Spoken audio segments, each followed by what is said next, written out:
Hello and welcome back to Perspectives. On today's show, something slightly different. Unfortunately, James is off sick today, so he couldn't join us. So it's just a one-man show today. So apologies for that. And we do send our best wishes to James for a speedy recovery. But in the meantime, don't panic, because I do have a couple of news stories to cover today, which hopefully will be of interest. And interestingly, we do talk often about how the RSS have infiltrated big tech, including, of course, YouTube. Well, if you've ever needed more proof of that, the SGPC's own YouTube channel was suspended last week after they dared mention the 1984 genocide. So we'll discuss the significant ramifications of this. And in the US, if you're planning on flying anywhere in the future, we have rather a helpful guide issued by the Sikh Coalition, just issued to help you how to know your rights as a Sikh when going through security and immigration. So do stay tuned to hear how to avoid such discrimination and exercise your rights. So let's start off with today's first story, and let me just show you the screen. Oh, no James today. Sorry, James, farewell. We do hope to see James back tomorrow. Right, so yes, the SGPC. Now, we'll start off with just a quick, for the members of our audience who might not be fully aware of the SGPC and who they are and what they stand for. Well, of course, the SGPC stands for the Shiromani Gurdwara Parbandhak Committee, the SGPC. It's based in Sri Amritsar. Now, they have their own YouTube channel, which is dedicated to broadcasting live Gurbani Kirtan. That's the traditional singing of the Holy Sikh verses and scriptures from the Sakand Sri Harmandir Sahib, Sri Darbar Sahib. Wow, there's a mouthful. Otherwise known as the Golden Temple for those of us in the West. And that, of course, is Amritsar. It is a central Sikh shrine, the most holiest place for the Sikh community. It's situated in the Punjab across in India. So the SGPC itself, it's the foremost organisation of Sikhs. It was established in 1920. That was obviously during British colonial rule. And it's governed under the provisions of the Sikh Gurdwaras Act of 1925, which was brought in, of course, by the British colonial overlords to help administer all the Gurdwaras around India at that time. And the SGPC itself is responsible for just the general day-to-day management of historical Gurdwaras all around, not just India, but in fact the whole world. It does send out, its policies and its up-to-date procedures, etc., and standard operating procedures, SOPs as it's called, to all the Gurdwaras around the world. And of course, it does deal and arbitrate with concerns of the Sikh community, both in India and across the globe. Now, so the real horrific sort of part of this story is it broadcast a video about where it actually mentioned the 1984 Sikh genocide. Of course, the genocide that occurred after the killing of Indira Gandhi in revenge for the dreadful attack on the Harmandir Sahib earlier that year in 1984 in June. So the genocide then occurred in November. And during that genocide, of course, tens of thousands of men, women and children were murdered in cold blood. Not just murdered, they were tortured, they were set alight, women were gang raped, children were massacred, and women and children were actually murdered in front of their whole families, etc. Again, it was a horrific time, and it is a stain on Indian history. And of course, many of the perpetrators still remain free today. But of course, in this video, it was briefly mentioned, the genocide, and they did refer to some of the shaheeds, some of the martyrs of the resistance. Of course, what followed during the 1980s and 90s was this period where the whole generation of young Sikhs in the Punjab were extrajudicially murdered. Hundreds of thousands, potentially, were just disappeared. Basically, they were taken out of the countryside and murdered. By the state, by the Indian state, by law enforcement, by the police. So it was the Indian state actually perpetrating a genocide against its people over a period of 10 to 15 years. And of course, as a result of that, the Sikh community had no alternative but to try and prevent this, stand up and try and defend themselves. And in return for that, they were called militants and terrorists, etc. Of course, it's the narrative written by the Indian state. Anyway, during that time, there were many shaheeds, many martyrs, and of course, this video referred to some of these shaheeds. As a result of this, their page was taken down. Now, the SGPC is extraordinarily important for Sikhs globally, not just in terms of its existence, but the YouTube channel is vital because, of course, YouTube is the most watched channel in terms of videos on the planet. It forms an enormously important platform for people of any religion, any background, of any interest. Everybody almost on this planet watches YouTube, unless, of course, you are banned or you are suspended or your channel is suspended from it. And this is what SGPC found themselves. Now, the SGPC have over 1.5 million subscribers. And again, you can see the scale of this thing. And despite the fact that the SGPC page, its channel, is a vital connection to daily Sikh prayers and meditation directly from the faith's holiest site for over 1 million people, the online content platform YouTube has not yet addressed, it hasn't actually answered the questions why the page was so swiftly censored for what was a Sikh genocide related video. What is so controversial about the Sikh genocide that if you even mention it, that your channel is taken down? Now, the page was quickly reinstalled because, of course, there was a massive backlash. But it's just the way that the page was removed without any warning reinforces a lot of concern of Indian nationalist influence on social media and online content platforms.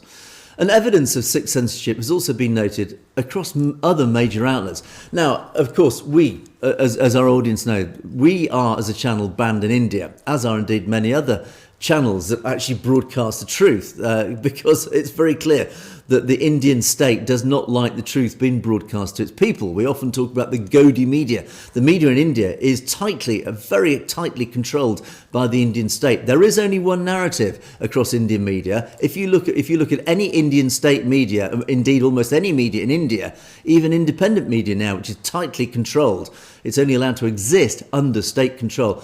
It always follows one narrative, and that narrative, of course, is written by the BJP, that is the Hindutva RSS controlled BJP. The BJP are the political wing of the RSS. And they, of course, control the media, which in turn means there is only one narrative, which is pro-BJP, pro-RSS, anti-Sikh. And anti many other minorities, etc. So unfortunately, the Indian people only get spoon-fed one version of the truth, which of course isn't the truth. And that is why channels like us are banned. But of course, there are many huge channels like SGPC that do represent very large organisations, which they find very, very difficult to try and ban or close down or restrict because by their sheer size and their sheer scale. The SGPC is one of them. Now, of course, we do talk regularly about how Silicon Valley, where big tech is generally based, Google, Microsoft, all these giants of the tech industry. Well, Google owns YouTube. Now, we do know that the Google offices in Silicon Valley they have recruited a large number of people from the Indian diaspora. And of course, many amongst that Indian diaspora are either direct or indirect proxy agents for Hindutva. They basically, they can operate a lot of Hindutva control over their product line. Of course, their product line includes YouTube. So it is not surprising then that channels like us that's been demonetized by YouTube, we appealed, of course that appeal was rejected, again with no real explanation. It's no surprise then that at the moment that, for example, the SGPC, despite being this enormous channel with a huge following and its significance in the Sikh community, it happened to mention something about Shaheeds and the genocide, etc. Well, clearly operatives within YouTube and Google saw this and thought, eek, we can't allow this, we better shut it down. And what's likely that's happened behind the scenes is that they closed it down and people higher up said, I don't think we can quite get away with this, because if we are seen to close down the SGPC, which essentially is broadcasting, it is the main, let's say, the main religious channel for the Sikh people globally, the backlash is going to be too significant and it's going to make it too obvious that we, the Hindutva forces, control YouTube. So we do have to let some things through, things that we can't basically, that we can't get away with. They can't get away with the SGPC, but they can get away with controlling channels like ours and effectively blocking channels like ours and many other channels. There's many other channels out there that do exactly what we do, but particularly in Punjabi, that are likewise banned in India. And that is as a direct result of these operatives operating within Google and YouTube. Now, it is disgusting because, unfortunately, people out there in the world, there are very few outlets, really, that have the sheer scale and accessibility of YouTube. YouTube is an extremely important platform because in theory, it is viewable by anybody on this planet. It is a very useful tool for spreading information. Obviously for spreading disinformation, likewise, so you only need to look at Hindu for doing that. But it is, at least it's accessible. And when you start restricting access, that actually says more about you than anything else. So I find it pretty appalling. So unsurprisingly, YouTube did come under fire from right across the globe when it tried to close down the SGPC channel. So, as I say, the backlash has been enormous, but what it does highlight little slip-ups by the Hindutva forces in Google, highlight the very fact that they are working there, that they are doing this. And of course, people on our channel, you out there in our audience, know full well this, because many of our comments disappear. We see this primarily when we talk about issues like this, when we particularly criticise India. When we hold India to account, the Indian government to account, we do notice that those videos tend to have much, much less views. Clearly, they are being throttled by the algorithm. The algorithm, indeed, again, must be influenced and manipulated and controlled by Hindutva operatives within YouTube. And there's many examples that we've even seen of other channels, and much bigger channels than us, likewise, where some of their videos, there's a very good example. For example, there was an ex-CIA agent, a lady, who was interviewed, who actually revealed a lot of the truth behind the scenes about the links between the Taliban and the Indian state. That interview, again, you looked at the comments on that interview, it was a massive interview on a huge channel. Now, they couldn't close the channel down because the channel talked about many other things, but that one specific video, all the commenters said, I couldn't find this video, I could only find it through direct links from somebody else. Again, the algorithm throttled that traffic. In other words, when I say throttled, it means it was almost impossible. If you did a search for that interview, it was almost impossible to find just through their normal search engine. It was never linked by other videos, etc., etc. It wasn't amongst that, watch this next, or we recommend this next. Again, a prime example. So if you ever needed proof, and we know it happens daily. We know it happens for channels like us and many other channels that try and stand up and hold the Indian government to account, particularly channels that do talk about the genocide, do talk about hashtag 1984, etc. So there you go. It's a pretty appalling event. But what is interesting is that this does almost prove, it's just yet more weight of evidence to prove that India and the RSS do have a huge influence on YouTube. Okay. So let's move on then to my second story. And if you're planning to travel, if you're planning to fly, if you're in the United States, or indeed planning to fly through the United States, if you're in Canada or anywhere else, there's been, let me just move on. Before I move on to that, I just want to just quickly talk about this, just back to this story. There was a press release that came out in the press, just gives a little bit more background to this. So the video was released on October the 31st. It featured a Sikh preacher making references to the Sikh warriors and events in 1984, allegedly glorified the assassins of former Prime Minister Indira Gandhi. Well, there you go. Etc., etc. So anyway, that was just to addendum that to the last story. So the Sikh Coalition has sent out a very useful issue of instructions and advice and guidance if you're planning to travel through the US in the foreseeable future. Because, of course, Sikhs who do travel through airports, and we've talked about this every now and again, is sometimes there is discrimination because, of course, wearing the articles of faith does attract attention and attract suspicion. Now, some of it is malign, but it's very unusual it's malign. It's usually just through sheer ignorance and lack of awareness and lack of education on behalf of the officers. Particularly, it's not just the United States, but it does happen across North America, and it has rarely happened here in the UK and in Europe. So these things have been issued to give you a little bit of advice and guidance if you happen to be travelling through. Now, first of all, it says, look, if you do face discrimination, and this is really advice after this happens, what can you do about it? Well, firstly, you can ask to speak with a supervisory transportation security officer or passenger support specialist. So those are the job titles that you ask for. Basically, if you're stuck and this all happens to you, you can ask to see a manager, but these are the actual formal job titles. You can also call the TSA on that number issued up there. You can file a complaint through the fly-rights.org website, or of course you can get in touch with the Sikh Coalition itself, and they do have a whole legal team, and they actually do have a full legally qualified representative who can provide advice for you if you are discriminated against. So the next piece of advice is this is the stuff that you should do before you actually leave for the airport. First of all, consider the TSA pre-check or global entry programs for faster and easier screening. In other words, if you're prepared, you'll actually find it a lot easier to get through and you can avoid many of these issues. Don't just turn up and assume you can just glide through effortlessly without any problems. Ensure, and these are pretty basic piece of advice, but again, very effective. Ensure the details on your travel reservation match your ID. In other words, just check that when you book your ticket, it matches the actual ID details, your passport number, etc. Plan to arrive early. Again, pretty obvious advice. Prepare to separate your liquids, electronics or other items if necessary. Again, this helps. This is just not just for Sikhs, this is for general travellers as well. Just get prepared, get everything out ready, because there's nothing worse if you're going through security and the person in front of you think, oh yeah, I need this and I need that. Oh, I forgot about this. And you spend 15 minutes behind somebody who's emptying all their pockets and they haven't done it in the queue beforehand. It's pretty common sense, so do it. And it also keeps the people behind you happy as well. And wash your hands well before screening. So, okay, during your screening, here we go. You do have the right to be accompanied by a travel companion during your screening. Now, some airports use this facial recognition technology. This is all very Big Brother and it's all very scary. But, of course, unsurprisingly, it is for, in theory, a good cause. It's to keep us all safe. And they do use this facial recognition. You do have the right to opt out of this technology. So if you feel you don't want to be subjected to that, you can let the officials know you do want to opt out of that technology. Now, you will then be asked to pass through a metal detector or a full body scanner. If you're directed to a full body scanner, you do have the right to opt for a pat down instead. That means you'll be taken aside and an officer will then physically pat you down.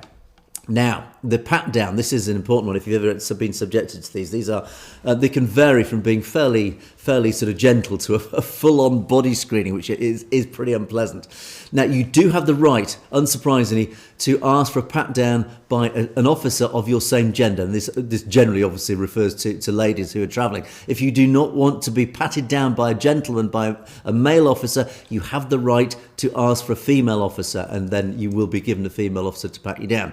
Now, if you're wearing a dastar, a turban, you can request a self-pat down of your turban. Now, I have to say, as a non-security officer, I don't know how effective a self-pat down is. Whether they'll physically stand next to you and watch you pat your dastar down, I don't know. But anyway, that is the advice. You can ask for it, and I'm sure if you do ask to do that, they will then guide you on location exactly how they would like you to do it as they watch you pat down your own turban. Now, if you opt for the officer to pat down your turban, you may request that they first change their gloves and swabs to keep your turban clean. Again, it's just a hygiene thing. Now, if you are asked to remove your turban, you do have the right to do so in private with a companion, and you may also request a mirror and chair in the private area. So again, it's all pretty understandable guidance. So as a final sign off, they on the Sikh Coalition website, and do go to the Sikh Coalition website, particularly from the US, for this list of advice. And they've actually got, I think, printout sheets of this advice that you can actually travel with you again, or indeed, if you've got your mobile phone, you can refer to these as you travel. And for any additional resources, they do issue this in English and in Punjabi as well. So do go onto the Sikh Coalition website if you would like more information about that. So there you go, 2 stories today, and sadly, in the absence of James, it's very sad not to have that sort of ping-pong interaction between us where we can get the different perspectives. After all, that is the name of our show, Perspectives. So sadly, we'll have to go into a comment section where you're just going to hear just one perspective, and that is my own. So apologies for that. Anyway, we'll start off with Gurpreet Kaur. Gurpreet was very active on the comments column over the last few days. Thank you, Gurpreet, for your comments, and made 3 individual comments here. Thanks for shedding light on the atrocities during the genocide. Interestingly, you notice there wasn't much talk about it in the Punjabi media this year. And of course, now, as you say, you notice the SGPC channel was taken down, only speaking up on the genocide. Yeah, I have to say, I agree with you, actually. I think because last year was the 40th anniversary, it was a big year. That was when a lot of attention was focused on the genocide. This year, because it's, 41 years now, maybe people are sort of are more concerned about other bigger issues like transnational oppression, etc. Maybe that's why. I don't know. The media does tend to sort of go in peaks and troughs about certain subjects, but yeah, it is sad, and it's really important. We do say every time we go through these anniversaries, we certainly on this channel always try to highlight these things, because we must not forget. We must not let people forget. We must let the younger generations know the impact, the significance of events like this, and that's really up to the older generations to keep pushing, and reminding everybody of what happened. As I say, it's not just the young generation; it's people outside the Sikh community who don't know about these things, who must be educated about these things. And of course, every year that comes, there's a whole new generation or a whole new set of people who've never heard of these things. So now, we talked about pollution. India's achieved another milestone. Yes, another milestone in its march towards becoming a future superpower. It is the #1 most polluted country in the world. Yes, sadly.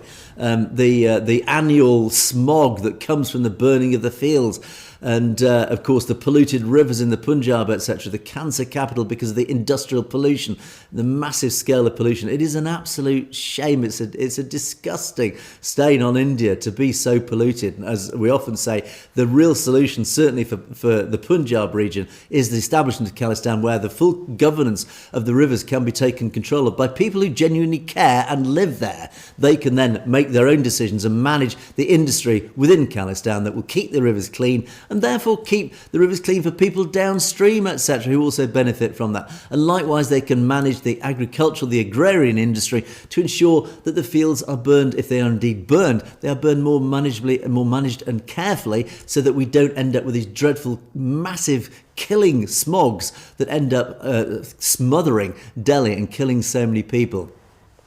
And then the final comment from Gurpreet: I agree with James to keep the Guru Granth Sahib Ji in the possession of university and can be given to the nation of Khalistan. Yes, this of course was the wonderful story of this handwritten Guru Granth Sahib Ji that was found at Edinburgh University here in Scotland in the UK. And yeah, we talked about the question: what should we do with this beautiful, significant document, manuscript, this handwritten Guru Granth Sahib Ji that was written with ink infused with gold? It's such a beautiful, historic, I think it was 1700s handwritten Guru Granth Sahib Ji. So what do we do with it? Yeah, James came up with the suggestion: let's donate it to the nation of Khalistan, a gift from the people of Scotland to the new nation of Khalistan. Absolutely, again, I totally, wholeheartedly agree with that. I think that's a fabulous suggestion, and likewise Gurpreet agrees with that. So thank you, Gurpreet. There's an interesting comment from 5AAB. You must have heard the Hindus claiming that what happened in the genocide was in retaliation to the assassination of Indira Gandhi. If this is the case, then why wasn't there a similar backlash? Why was not a single Tamil killed when a Tamil tiger assassinated Rajiv Gandhi? I think this is back in about 1991. Rajiv Gandhi, this is the son of Indira Gandhi, who took over Indira Gandhi's role as Prime Minister after Indira Gandhi was assassinated in retaliation for the murder of so many people in Operation Blue Star. Rajiv Gandhi took over. He himself was assassinated by a Tamil tiger. So why then wasn't there a similar backlash, a similar genocide against a Tamil tiger?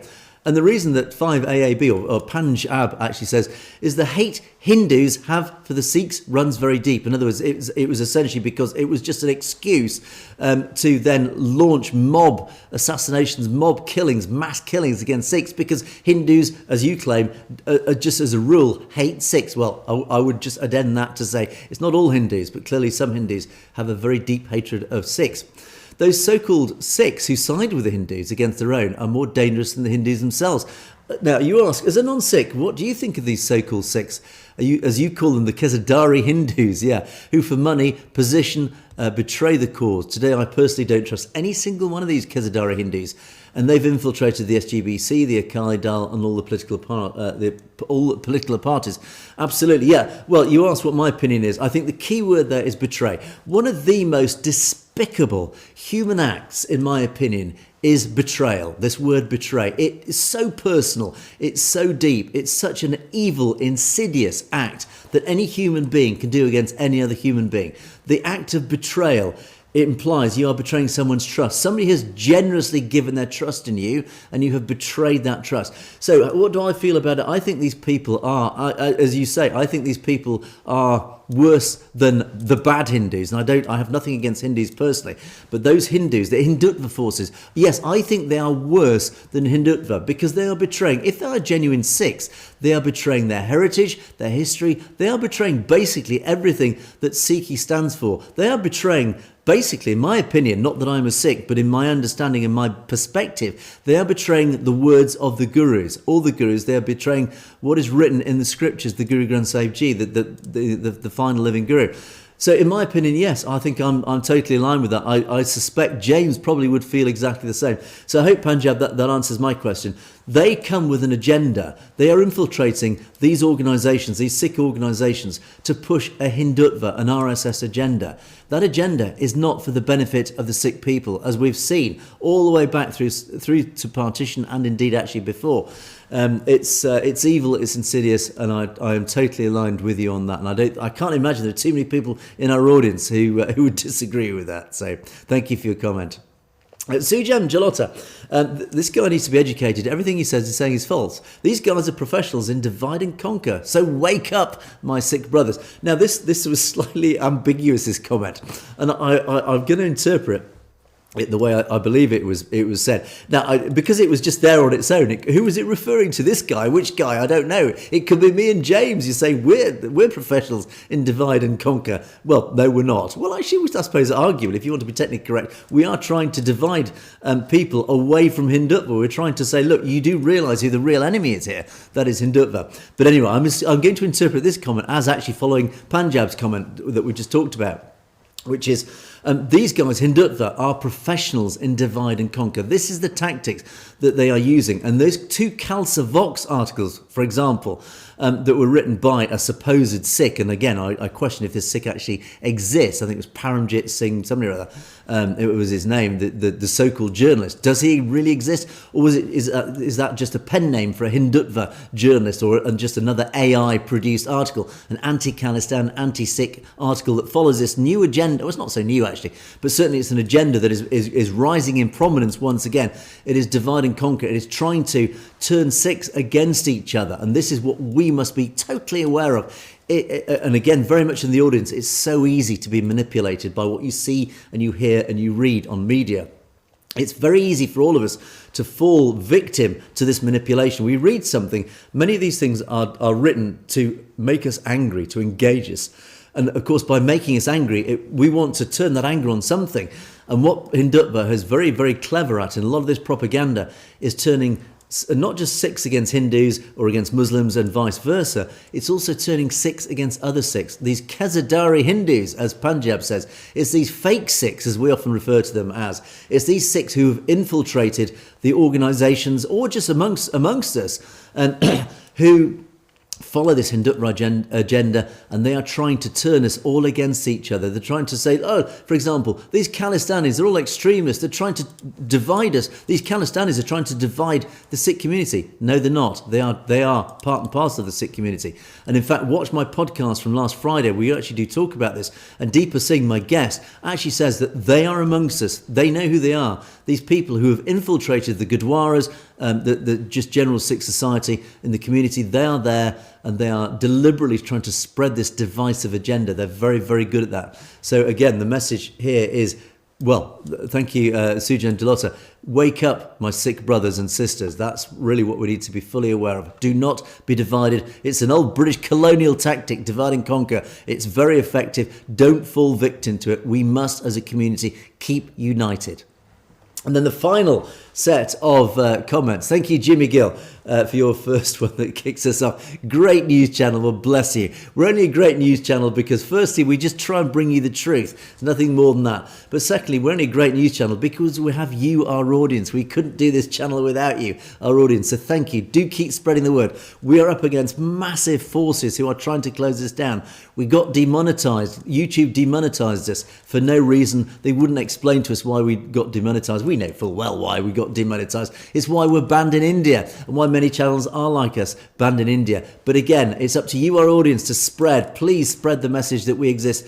Please do share our videos. Many of you have shared our videos. Here's a great example that Tommy Robinson, who's a right-wing figure here, is a right-wing activist here in the UK. He's actually shared my interview with Deepa Singh across social media. What was very interesting, and referring back to YouTube closing us down, etc., Tommy Robinson is a very, very well-known right-wing activist. He knows Deepa Singh from Sikh Youth UK. He was my guest in the podcast on Friday last week. And he shared my interview with Deepa, particularly about certain bits of it. And that interview was viewable in India because his channel is not viewed in India. Because ironically, Tommy Robinson is a bit of a mate sometimes with the right-wing nationalist forces of India.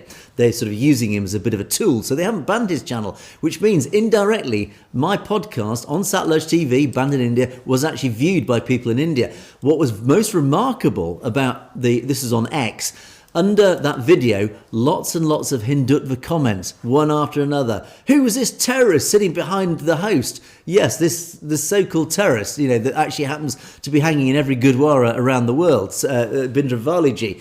You could see loads and loads and loads and loads of comments about this terrorist sitting over the host thing, talking about the Kanishka bombing. It was Khalistani terrorists, and then again it was just reams and reams of anti-Sikh rhetoric coming from Hindutva bots. It was so obvious, and of course many Sikhs were on there saying, this is absolute nonsense. Look at all the Hindutva forces suddenly appearing. Well, why? Because that was viewed in India, and it just proves again how many Indians are just so brainwashed by the RSS propaganda, and how active the Hindutva bots are in India. And again, it explains why actually we don't tend to get so many negative comments on our channel. And I've always sort of questioned this with James. Why don't we get, Critics Corner has almost disappeared now because we just don't get so many critical comments. And I think the reason is because out in the diaspora, Hindutva forces, they are obviously very active. We do know that. We know they've infiltrated many organisations in academia, even the law enforcement, politics, etc. They are there, but those forces are focused more on bigger issues than a relatively small YouTube channel like us. We do get the odd one, of course, that dip in, but essentially we tend to be touchwood, critic free. But if we were broadcast in India, not only would we probably have about 2 million subscribers and our views would be massive, we would also get pages and pages of Hindutva, rude, critical, disgusting remarks like they tend to do every time they see anything about Khalistan. So anyway, there you go. So sorry, that was a bit of a side issue, Jimmy Gill. Thank you for your lovely comment.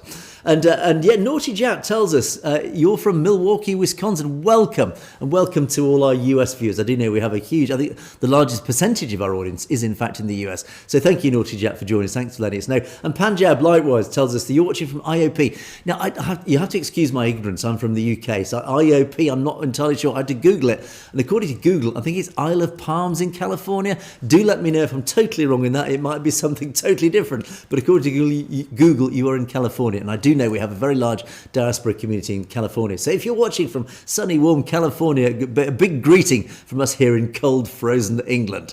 And a big shout out to all you guys. And then the final sign off for the show comes from a whole chorus of Khalistan Zindabad. You know that we always like to finish the show off with a really solid and resounding Khalistan Zindabad. Well, of course, there is a massive chorus around the world. Of course, we had the referendum over the weekend, and in fact, I was going to share some videos, but I think James was going to share some videos of the Khalistan referendum, which had a great turnout in Ottawa over the weekend. Well done to all of you who did turn up if you're watching. But yes, of course, at that referendum, the latest iteration of the referendum, there was a huge turnout. There was a huge chorus of Khalistan Zindabad, and likewise, I'm going to finish off the show in reference to the Khalistan referendum over the weekend. A huge chorus of Khalistan Zindabads from Narinder Sidhu, from Gurmeet Singh, from KJB Singh, one of our regulars, Raj Winder, again one of our regulars, Sukha Singh, likewise, Jessica Rat Singh.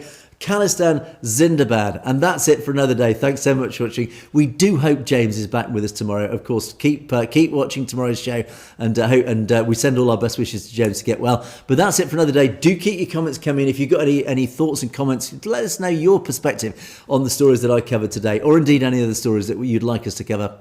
Do send links, etc. Don't forget, of course, you can message us directly at message@satlogetv.com if there's anything you'd like us to know about. So do let us know that. But that is it for another day. A slightly foreshortened show today, of course, without James. But do join us again tomorrow when, fingers crossed, James will be joining us. But do have a great day. That you have been watching Perspectives. We will see you tomorrow.